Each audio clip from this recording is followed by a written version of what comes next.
Hello everyone, I'm Captain Logan. Welcome back to the bunker. Today we're going to delve right back into the vast and ominous comic vault with some more Supreme Power. Been working my way through these thanks to some requests by Ian McKee, and really appreciate you. Thanks a bunch, Ian. Today he's asked me to take a look at Supreme Power Nighthawk, which is a 6-issue miniseries that was published back in 2005 under the Max label again with Marvel. And this time it's drawn by Steve Dillon, who is kind of the go-to Max guy at the time. He drew Punisher Max, and this is the first time I looked at this and thought, this looks like Max Supreme Power, which is a really stupid thing to say because that's really redundant. Of course, Supreme Power is as hyper-violent and really vulgar in places as the other Max titles. So, I mean, Supreme Power, I guess, is Max Squadron Supreme, is what it really is. But now it really feels like a Max book to me because we got Steve Dillon here. Steve Dillon, whose middle name should be Max. He should be Steve Max Dillon, not to be confused with Electro. Immediately, I recognized it. He's got a really unique stylized way of drawing faces, which took me a while to get used to when I first started reading him, but it always is great for this kind of violent context. He's always got these great panel layouts where it's really cinematic and you kind of feel like you're watching a movie. This is really good material for him because of how much of it is visual storytelling and because how not talky it is except for when it really needs to be. There is a really good street level drama going on in this book, but there's also a lot of very quiet scenes where hardly anybody's talking. That's just a lot of action or a lot of suspense. And like I said, it's a crime drama. It's a drug story, and it's a Batman Joker story. And so he's colored a little bit differently than I'm used to seeing. It's a little bit more textured, I think, than I'm used to seeing with him. And you've got that juxtaposition of brighter colors because you do have a Joker analog in this book. So, of course, you have to have that kind of perverse thing where it looks more bright and chipper in places, but that makes it scarier because of the thing that the Joker character is perverting. And so anyway, this one is not written by J. Michael Straczynski like the other Supreme Power books are. I think this is the first thing in this series that I've read that's not JMS. This one is Daniel Way, who had a long run on Deadpool, and so a couple British guys working on this miniseries this time. And this one, unlike the Hyperion miniseries, is actually very much about the character whose name is in the title, and it's not the very next story in succession in Supreme Powers. So Hyperion read like the next volume, Volume 4 or whatever it was. And Hyperion was certainly the catalyst for the story, but it wasn't really a character piece for him, and he felt more like a kind of plot device to get the ball rolling that the whole thing was centered around. And that book, like I talked about last week, it was more of an ensemble cast piece, and it was a thing that you could kind of maybe read without having read any Supreme Power or having read all of Supreme Power because so many of the characters were new, and it did a pretty good job of reintroducing its characters and its ideas, but this one especially is much more of a standalone piece, and if you haven't read any Supreme Power at all, you not only won't be lost because it doesn't deal with any of those other characters, I'm not sure you'd even know that there were other superheroes in this world. Hyperion's never mentioned. There's nothing about superpowers in this. This is a straight-up Batman analog story, and I think if you didn't know what Supreme Power was, you'd be like, oh, this is just an alternate, hyper-violent Batman story, and that's exactly what it is. So, Nighthawk I'll set up for a second in case you haven't read Supreme Power or you haven't heard me talk about him before. He is essentially Batman if there was more of a racial component to it and more of a civil rights, civil justice kind of component. So he's got the exact backstory that Batman does. His parents were killed in an alley, and it was by some random gunman, and there wasn't any reason for it.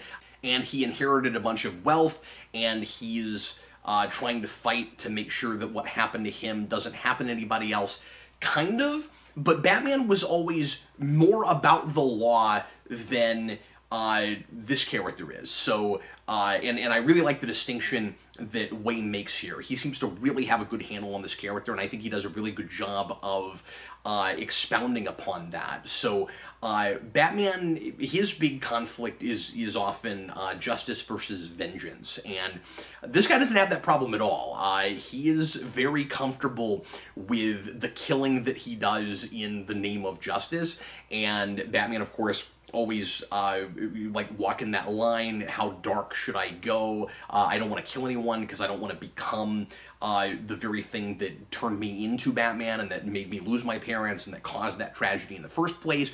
That is not Kyle Richmond. This guy, and of course his name's got to be Richmond because he's rich. This guy is about justice over the law. So it's about corruption. It's about the ways in which the system is not set up for the poor and the downtrodden, and in some cases for minorities. And so, you know, of course, this is a really heavy political book. It's on the nose about some of its politics, but I think that's absolutely intentional.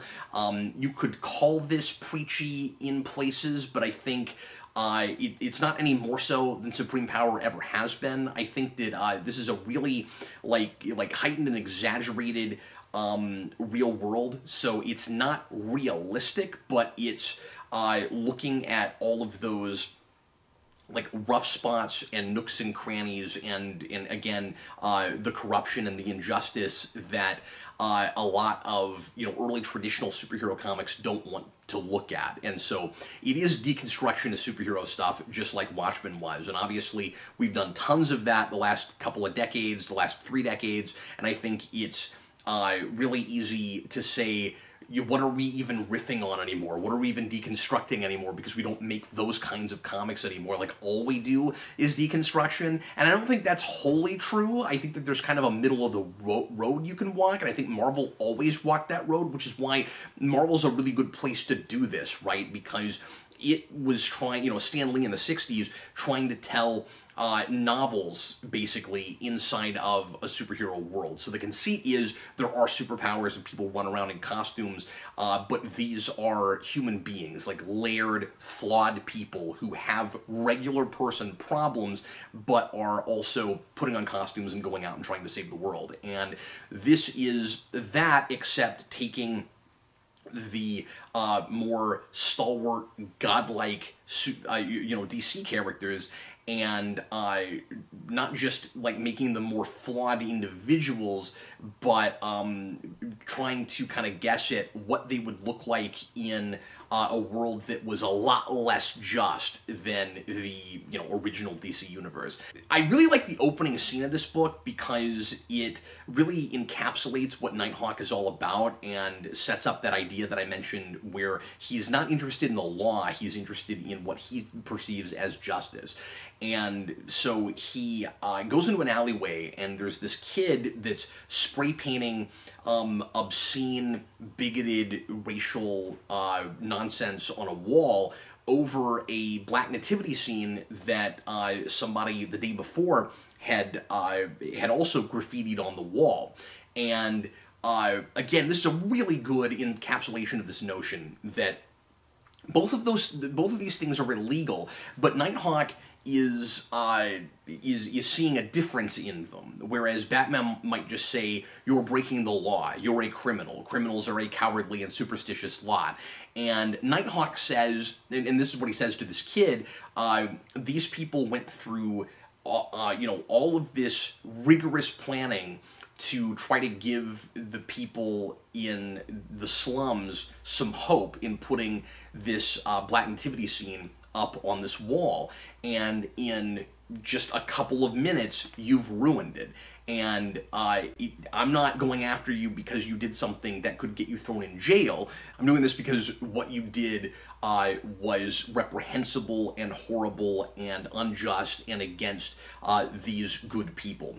And Of course, he's insanely rough with this kid. And you can argue that very often with Nighthawk, the punishment does not fit the crime, but his motivations and his worldview and his code are very well established, and I totally understand what this guy is about. I also kind of like that he's taking the idea of Batman, but going to, like, the absolute farthest possible extreme with it. He's also, in some ways, a little bit more like the Punisher than he is Batman. So I think this book is great for really defining this character.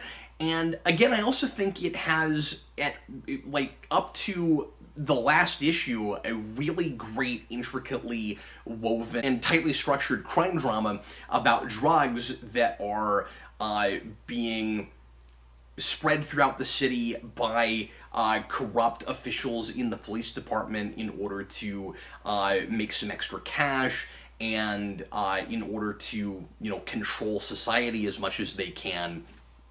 And that ends up being used by this world's version of the Joker, kind of our Joker foil. And this is a character who is really interesting on paper, who at the end of the day I do not completely understand, and I think the book kind of goes a little bit too far in interpreting what he's supposed to represent and be about, but not actually put that enough on the page. So the plotting is excellent, but the initial conception of this character, I think, is a little off and in a little forced. So we've got a guy who we actually do have an origin for the Joker, but we also try to make it ambiguous at the same time. So the big Joker things that we bring into this are, A, he's a chemist, he's into chemistry, and he creates poison. That's the second thing. So he does kind of a Joker toxin thing, except it doesn't make people laugh. It just makes them throw up blood, and then they die. And then third, of course, he's going to put on a clown suit and clown makeup. And the fourth thing is he's got kind of the anarchy thing where he sees himself as crazy, he sees the world as crazy, he wants to try to push his foil for Batman to the same place that he is. So it is very much the Joker, but the big difference is ostensibly it starts, just like with Nighthawk, more from a racial bent. So the idea is this guy apparently hates black people, although I think that we jump the gun and make that assumption, and then I never really get why that is. So I'm getting ahead of myself. What ends up happening is he basically has just lost his mind somewhere. Like, we're a little bit ambiguous about, well, I mean, we're very ambiguous about his actual backstory before he starts to work at a pharmacy. He's at a pharmacy, and he is basically, as it's described in the book, creating a clinical trial so that he can find the most efficient way to murder people, because he wants to take out, like, a whole city with a biological weapon. And he starts with mice, and then he escalates to human beings, and what he does is he finds a family at this pharmacy that is desperate for medicine, and he pretends like he's giving them the medicine they need under the table and says, "Don't tell anybody, I don't want to get in trouble." And what he's actually giving them is his poison, and he kills this entire black family. And it's assumed that he is a kind of white supremacist, racial bigot guy because this family is black. But it's the first family, as far as we know, that he does this to. Maybe he's done it to a bunch of others, but we're not told that, and we wouldn't know what the pattern was. So the assumption when he goes to trial, because there's a lady who also works at the pharmacy that figures out that he's done this, and it brings it to the police, and then they pick him up, and he very quickly gets sentenced because it's clearly premeditated. He tries to put in a not guilty insanity plea, but that doesn't work, and so he goes to prison for 10 years. And he's supposed to be in prison for life, but then there's mitigating circumstances. He gets brutalized by this gang of black guys in a prison that in a really horrible, disgusting way that I'm not going to talk about here. The leader of this gang in this prison says, I hear you don't like black people. And again, I don't know how we arrived to that. I guess it's true, but what's weird is his main motivations when he, years later, gets out of prison and starts basically becoming the Joker, don't seem to have anything to do whatsoever with racial intolerance. He just wants to kill a bunch of people. He says that he has a hole in his, you know, in his soul, and he's trying to fill it, and he tried to fill it with bodies, and that didn't work. And what he thinks will finally fill it is basically a tete-a-tete with Batman, a tete-a-tete with Nighthawk. And when he finds out that Nighthawk is a black man, he has no reaction to that whatsoever. I guess maybe he likes Nighthawk because he's this guy's exact opposite, even going all the way down to race. But I don't really get the racial component to this. It kind of feels like that's just thrown in there so that it makes sense that he would be Nighthawk's nemesis. So because what happened to him with that gang in prison was so traumatic for him, he's catatonic for 10 years, or ostensibly catatonic, and he just doesn't say anything to anybody for that long, and a parole hearing comes up because he's had such good behavior and because that really horrible thing happened to him. And so this is a lot about how the system sometimes works too well in the favor of criminals, and also about how corrupt the system is and how easy it is for politicians to use for their benefit when all they care about is getting reelected and that kind of thing. And this is a real been there, done that place, and I'm not going to get real deep into the politics of all of that because we've seen all this before. I think it's handled really well here. It's just, this social commentary is not new. And so he ends up getting...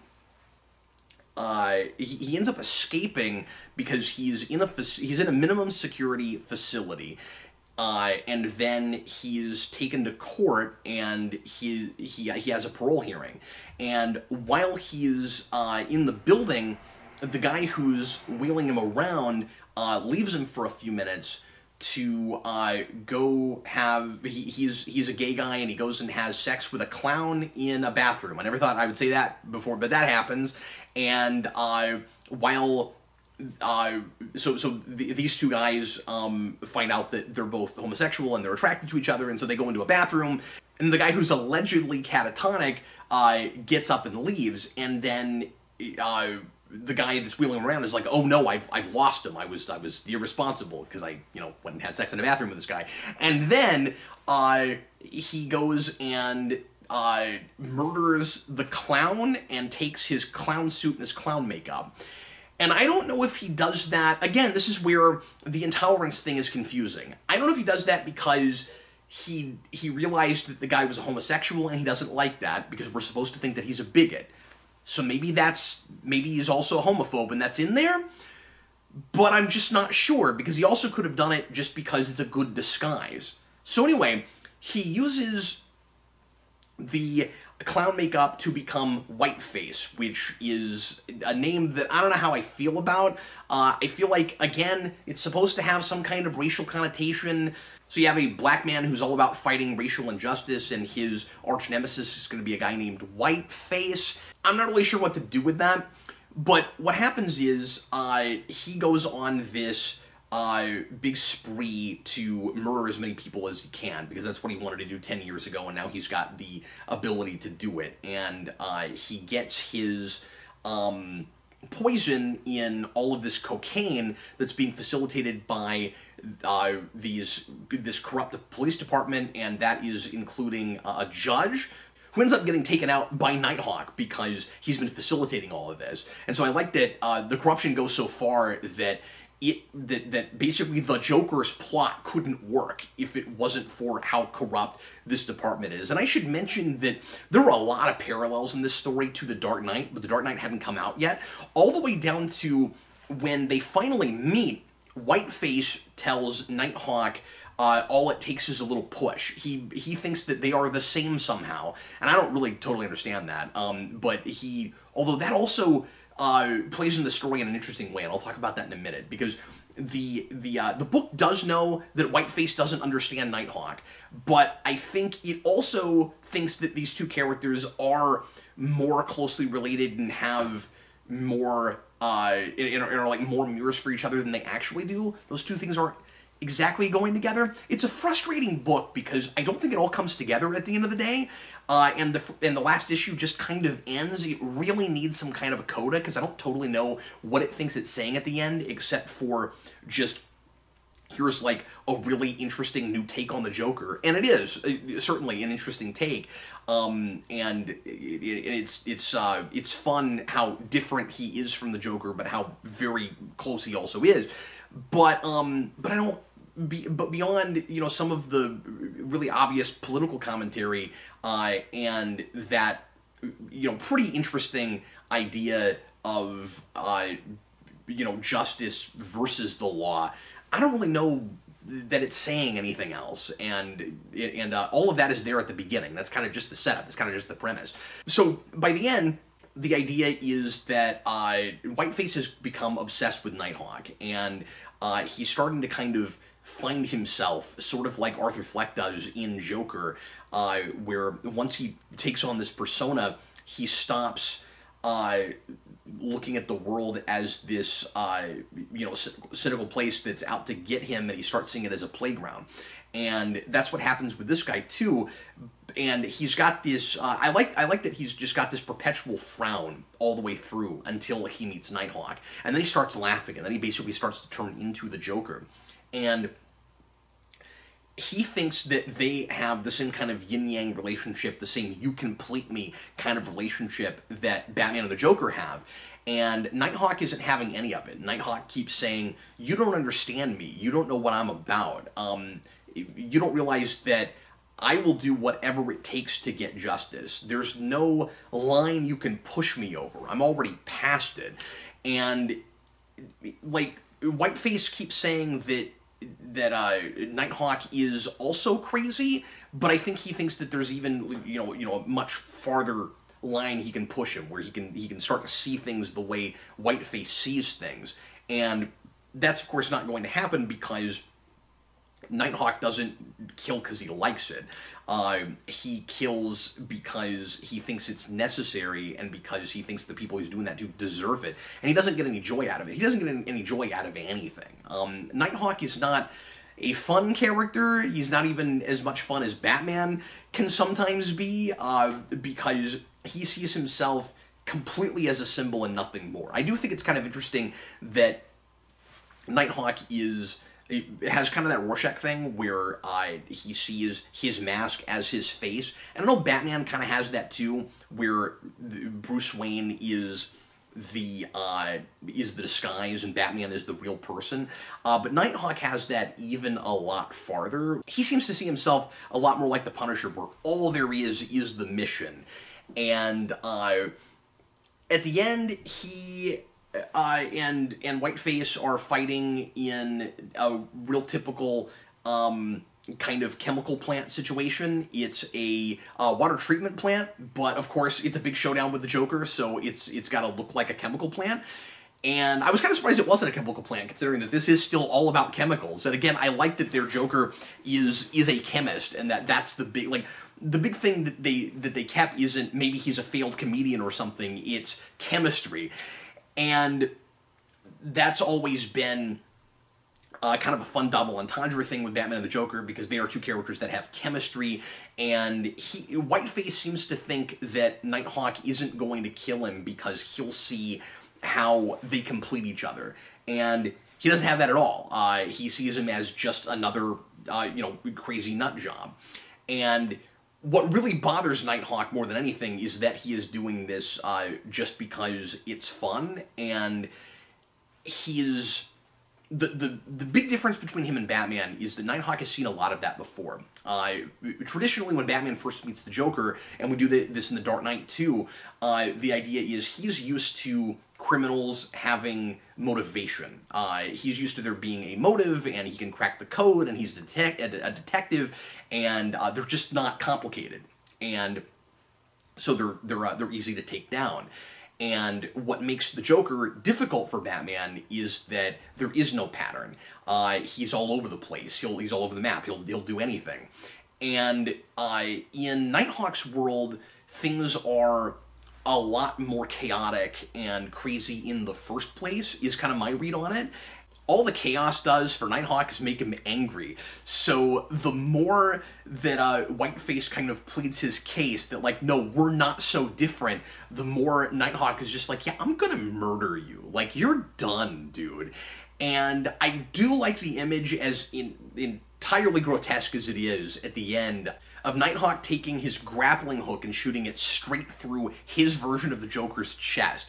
That's the thing that Batman very often has instead of a gun that kind of looks like a gun, but it's not a weapon, it's just a way to get around. And in this, Nighthawk uses that as a weapon. So it is really perverting that Batman Joker idea. Like, not only is he willing to kill the Joker on his first outing, there's no way that Nighthawk is going to keep just sending the guy back to an institution or back to jail so that he can keep coming back and they can keep having this dance. And Whiteface does keep talking about it as a dance. He's like, that only you and I know the steps. He keeps saying things that sound very Joker and very sometimes even kind of Morrison Joker. And he's like, yeah, no, you tried to kill babies, and you seem to maybe hate my race and people that don't look like you, and I hate you, and I'm gonna kill you, and that's what he does. And again, I love the image of him doing it with a grappling hook, like Batman's kind of signature weapon that's not even really a weapon.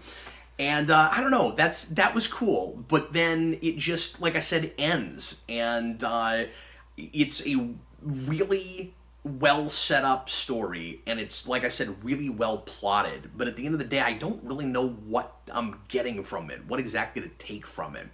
And I don't know, I said, like, it's a really fast read. I was surprised it was 6 issues. It feels more like 4 because it's so cinematic. But I think it either needed 1 more issue or at least 1 more scene. Like I said, I'm just a little bit baffled about where I'm left at the end. There's a coda where Nighthawk just picks up a baby that was at the scene that was in danger and just, like, jumps off with it. So I guess the idea is just supposed to be, again, he is about justice, and he's about, and the thing that makes him different from Whiteface is that, yes, he murders people, but they all, you know, apparently deserve it, and he cares about innocence, and he doesn't want the same thing that happened to him to happen to other children. But that's not about the law, because the law is facilitating that and helping that to happen. And of course, Batman Begins and Dark Knight were all about some of that also, where, like, Batman isn't just stopping a bunch of petty crimes in those, he's trying to fix the system that made this happen in the first place. So I'm not saying that Dark Knight was inspired at all by this, but I think it's really interesting some of the same ideas and themes that they both end up touching on. I guess this is something of a mixed bag. I think I enjoyed it more as I was reading it, and as I'm noodling it out and talking about it, I'm like, this is not quite as good as I thought it was, and a lot of it is just that ending. And I think that racial component needed to either be fleshed out, or that needed to be the thing that Nighthawk was confused about. That needed to be the thing that hit him sideways, where he doesn't know how to handle it, where he's like, well, I know what to do with racially intolerant nut jobs, but this guy doesn't want anything. He just wants people to die.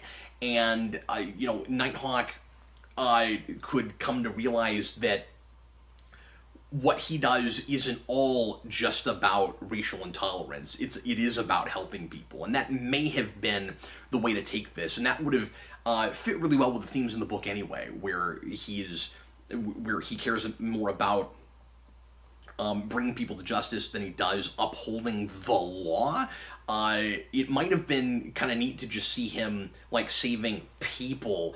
Because I do like this idea that Nighthawk is also maybe part of the problem, where part of the reason that the law doesn't work, and that's that standard, like, maybe Batman causes more problems than he solves, that escalation thing, right? Where, but in this, it's because people don't believe in the system anymore, and they want Nighthawk's brand of justice, and that's really kind of scary, because that means that you're getting people to a place where they're not as interested in jurisprudence. They're not as interested in people getting a fair trial. They just want the bad people to go away.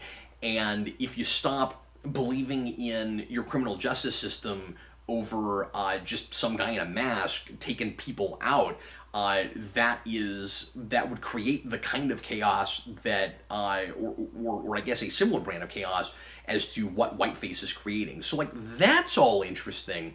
But once you throw the racial thing into the mix, it kind of muddles it, and it makes me really confused as to what exactly that guy was in the first place, and why everybody is immediately jumping to he is a racial bigot guy just because that's always been the theme that this character is associated with.